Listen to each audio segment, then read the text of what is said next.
لوگوں سے عزتیں تلاش کرتے ہو تو وہ کیا تمہیں عزت دیں گے؟ وہ تو کل اچھا کہتے ہیں، پرسوں برا کہنے لگ جاتے ہیں۔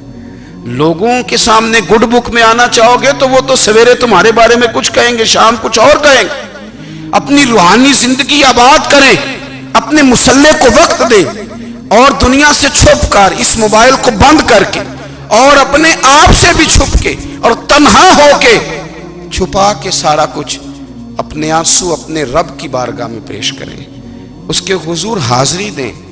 سنو نا ترمذی کی حدیث، اور اسے یاد رکھنا، نبی پاک علیہ السلام نے فرمایا اپنے دکھ لوگوں کے سامنے نہ بیان کرنا، سیٹھوں نوابوں کو نہ بتاتے پھرنا، دنیا داروں کے سامنے جا کے نہ رونا کہ میں تکلیف میں ہوں۔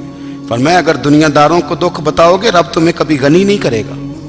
اور لوگ ہیں کہ الٹا مذاق اڑائیں گے آپ کی، جس سے بڑی پکی یاری ہے نا، پکی، وہ تب تک پکی ہے جب تک آپ نے 50,000 مانگا نہیں، اور جس وقت آپ نے کہہ دیا کہ میں مجبور ہوں میری مدد کر، تو پھر ختم ہو گئی دوستی۔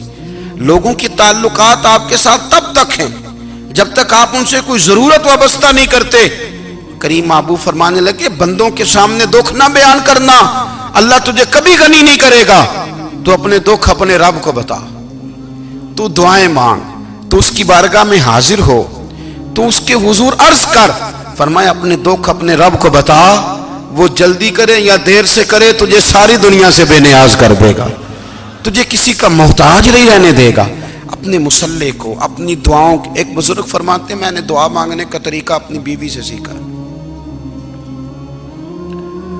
دعا مانگنے کا طریقہ اپنی، سیکھنے والے تو اپنے بچوں سے بھی سیکھ لیتے ہیں، سیکھنے والے تو ہر ایک سے سیکھتے ہیں۔ وہ کہتے ہیں میں نے دعا مانگنے کا سلیقہ اپنی بیوی سے سیکھا ہے۔ حضرت وہ کس طرح؟ فرمانے لگے میری بیوی نے نا مجھے کوئی کام بتایا، کچھ پیسوں کی ضرورت کے لیے کہا، تو میں نے اسے کہا کہ بھئی ابھی میرے پاس نہیں ہے، کچھ دنوں میں آتے ہیں تو میں دے دوں گا۔ عورتوں کی عادت ہوتی ہے وہ بار بار یاد کراتی ہیں، 2-4 دنوں کے بعد پھر اس نے کہا حضرت وہ میں نے کہا تھا کچھ پیسے، میں نے اسے کہا کہ ابھی میرے پاس نہیں ہے، کچھ دنوں میں ملتے ہیں تو میں تمہیں دے دوں گا۔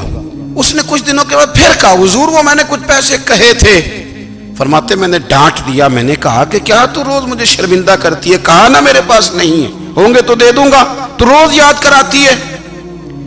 فرماتے ہیں اس نے پہلے تو میری ڈانٹ کو سہا، پھر میرے سخت جملوں نے اس کی آنکھوں میں آنسو پیدا کر دیے، پھر اس نے اپنے آنچل میں اپنے اس دکھ کو سمیٹا، اور پھر اس نے ایک جملہ کہا تو میں رو پڑا، اور مجھے اپنے رب سے مانگنے کا طریقہ آ گیا۔ مجھے کہنے لگی حضرت جی آپ نے ڈانٹ دیا میں نے سہ لیا، پر آپ ہی میرے شوہر ہیں، بتائیں نا آپ سے نہ کہوں تو میں کس سے جا کے کہوں۔ فرماتے ہیں میں رو پڑا، اور میں کھل کے رویا، اور میں تڑپ کے رویا، اور پھر میری سسکیاں بند گئیں۔ تو مجھے کہنے لگی آپ کو کیا ہوا؟ میں نے کہا مجھے بھی دعا مانگنی آ گئی ہے، جب میں اسے کہوں گا نا اللہ تو ہی میرا رب ہے، میں تجھ سے نہ کہوں تو میں کس سے جا کے کہوں؟ میں کیوں کسی بندے سے سوال کروں؟ میں کیوں کسی دنیا دار سے کہوں؟ میں تیرے بندوں کا، نیک بندوں کا وسیلہ لے کے، تیرے محبوب کی غلامی لے کے تیری بارگاہ میں آیا، تجھ سے نہ مانگوں تو کس سے مانگوں؟ سمجھ آ گئی ہے؟ جب میں اس رنگ میں مانگوں گا تو پھر رب میرے اوپر بڑا ہی فضل فرمائے گا، وہ میرے اوپر بڑی رحمت کرے گا، وہ میرے لیے آسانیاں کرے گا۔ عزیز دوستو، ہم اس طرح کرنے لگ گئے ہیں کہ ہم نے نا اپنے تعلقات پر اعتماد کرنا شروع کر دیا ہے۔ میرے تعلقات بہت ہیں، ہم نے اپنی دولت پر اعتماد کرنا شروع کر دیا ہے، میرے پاس دولت بہت ہے۔ ہم نے اپنے علم پر، اپنی شہرت پر اعتماد کرنا شروع کر دیا ہے کہ میرے پاس فلاں چیز بہت ہے۔ یاد رکھنا جب بے نیاز اپنی صفت بے نیازی دکھاتا ہے تو بڑی بڑی دولتوں والے مجبور نظر آتے ہیں۔ بھائیو جب انسان کا رشتہ اپنے مالک کے ساتھ ہوتا ہے پھر تو غم بھی کچھ نہیں کہتے، پریشانیاں بھی کچھ نہیں کہتی، پھر تو زندگی صبر والی، پھر تو زندگی توکل والی، پھر تو زندگی بھروسے والی، پھر انسان اپنے آپ کو رسوا نہیں کرتا، دنیا داروں سے امیدیں اس کی ختم ہو جاتی، امیدیں اللہ رسول سے لگا لیتا ہے، مضبوط ہو جاتا ہے، مضبوط، طاقتور ہو جاتا ہے، خوددار ہو جاتا ہے، باوقار باعزت ہو جاتا ہے۔ حضرت بہلول دانا رحمت اللہ علیہ بیٹھے تھے تو ہارون رشید حج کر کے آ رہا تھا،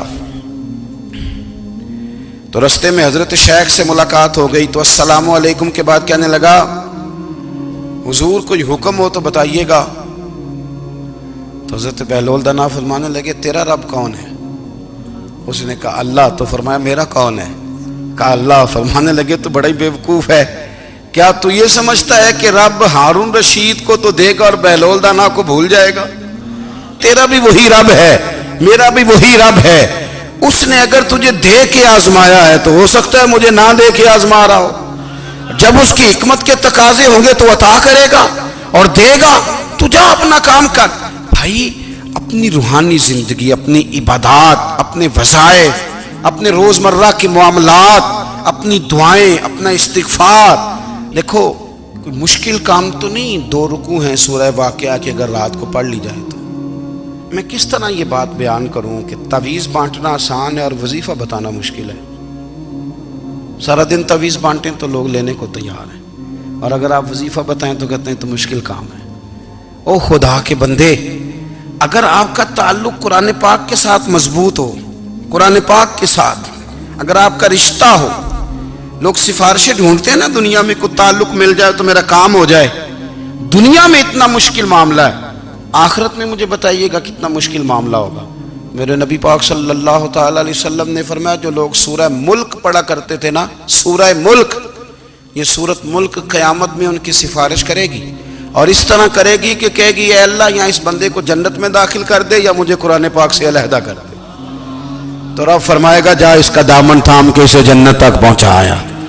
آپ بات کو سمجھیں، جب آپ کے تعلقات اپنے معاملات کے ساتھ مضبوط ہوں گے، یہ نبی کریم نے وعدہ کیا ہے کہ تو سورت واقعہ پڑھ تیرے گھر میں فاقہ نہیں آئے گا. حضرت عبداللہ ابن مسعود رضی اللہ تعالیٰ عنہ بیمار تھے تو حضرت عثمان غنی رضی اللہ تعالیٰ عنہ تیمارداری کے لیے تشریف لے گئے اور جا کر کے کہا کہ آپ بڑے بیمار ہیں، آپ کی بیٹیاں زیادہ ہیں، میں چاہتا ہوں کہ خزانے میں سے کچھ مدد کروں. تو سیدنا عبداللہ ابن مسعود رضی اللہ تعالیٰ عنہ اٹھ کے بیٹھ گئے اور کہنے لگے امیر المومنین، اللہ آپ کو میری طرف سے، میری بیٹیوں کی طرف سے بہتر صلہ دے. میری بیٹیوں کو کسی خزانے کی ضرورت نہیں، میں نے انہیں خزانہ دے دیا ہے. کہا جناب آپ نے کون سا خزانہ دیا ہے، میں آپ کے مالی معاملات کو جانتا ہوں. تو فرمانے لگے امیر المومنین، میرے نبی کریم نے فرمایا ہے جو سورت واقعہ پڑھے اسے کبھی فاقہ نہیں آتا. میں نے بیٹیوں کو یاد کرا دی ہے، یہ خزانہ میں نے انہیں دے دیا ہے. وہ سارے والدین سنیں جو بیٹیوں کے لیے پریشان رہتے. حضرت عبداللہ ابن مسعود نصیحت کر رہے ہیں، فرمانے لگے میں نے سورت واقعہ یاد بھی کرا دی ہے، پڑھنے کی عادت بھی ڈال دی ہے. حضور نے فرمایا ہے جو سورت واقعہ پڑھے اسے فاقہ نہیں آتا. کہنے لگے چاند تو اپنی جگہ چھوڑ سکتا ہے، سورج گر سکتا ہے، تارے ٹوٹ سکتے ہیں، پر مدینے والے رسول کی بات غلط نہیں ہو سکتی. حضور نے فرمایا فاقہ نہیں آئے گا تو انشاءاللہ کبھی بھی نہیں آئے گا. کرنے کا کام یہ ہے کہ ہم اپنے معاملات، اپنی عبادات، اپنی دعائیں، کبھی 10 منٹ عادت ہو جائے نا دعا مانگنے کی علیحدہ سے رات کو. حضور نے فرمایا جو فرض نماز کے بعد دعا مانگے اللہ اس کی قبول کر لیتا ہے. نبی پاک صلی اللہ تعالی علیہ وسلم نے فرمایا اللہ مسافر کی دعا قبول فرماتا ہے. حضور نے فرمایا اللہ مظلوم کی دعا قبول فرماتا ہے. حضور نے فرمایا بیمار سے دعا کراؤ اللہ اس کی دعا قبول فرماتا ہے.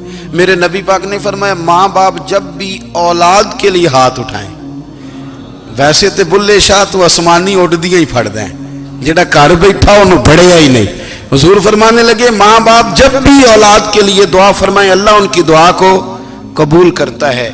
آپ اپنا تعلق بنائیں دعا کے ساتھ، عبادت کے ساتھ، مصلی کے ساتھ رشتہ بنائیں، استغفار پڑھیں. صلاح الدین ایوبی صلیبی جنگوں میں تھے،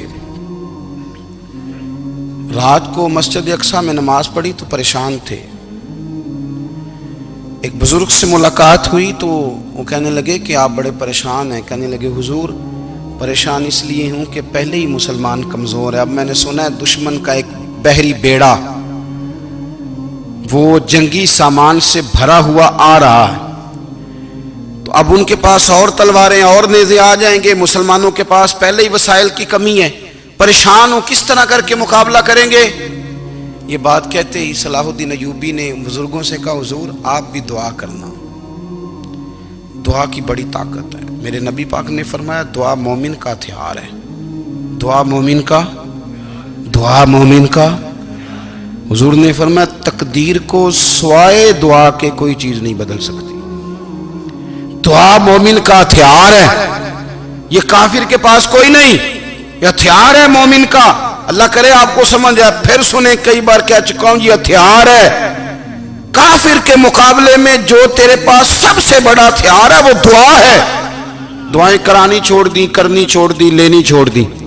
حضرت سیدنا انس بن مالک رضی اللہ تعالیٰ عنہ فرمایا کرتے تھے، میں نے وہ رنگ دیکھا ہے جب حضور دعا مانگتے تھے اور حضور کی مقدس آنکھوں میں آنسو بھی ساتھ ہی بہا کرتے تھے، میں نے وہ انداز دیکھا ہے۔ تو صلاح الدین ایوبی بزرگ سے کہنے لگے آپ بھی دعا کیجیے، اور خود رونے لگے اور سر سجدے میں رکھ کے رونے لگے، اور عشاء سے لے کر فجر تک روئے، خوب روئے۔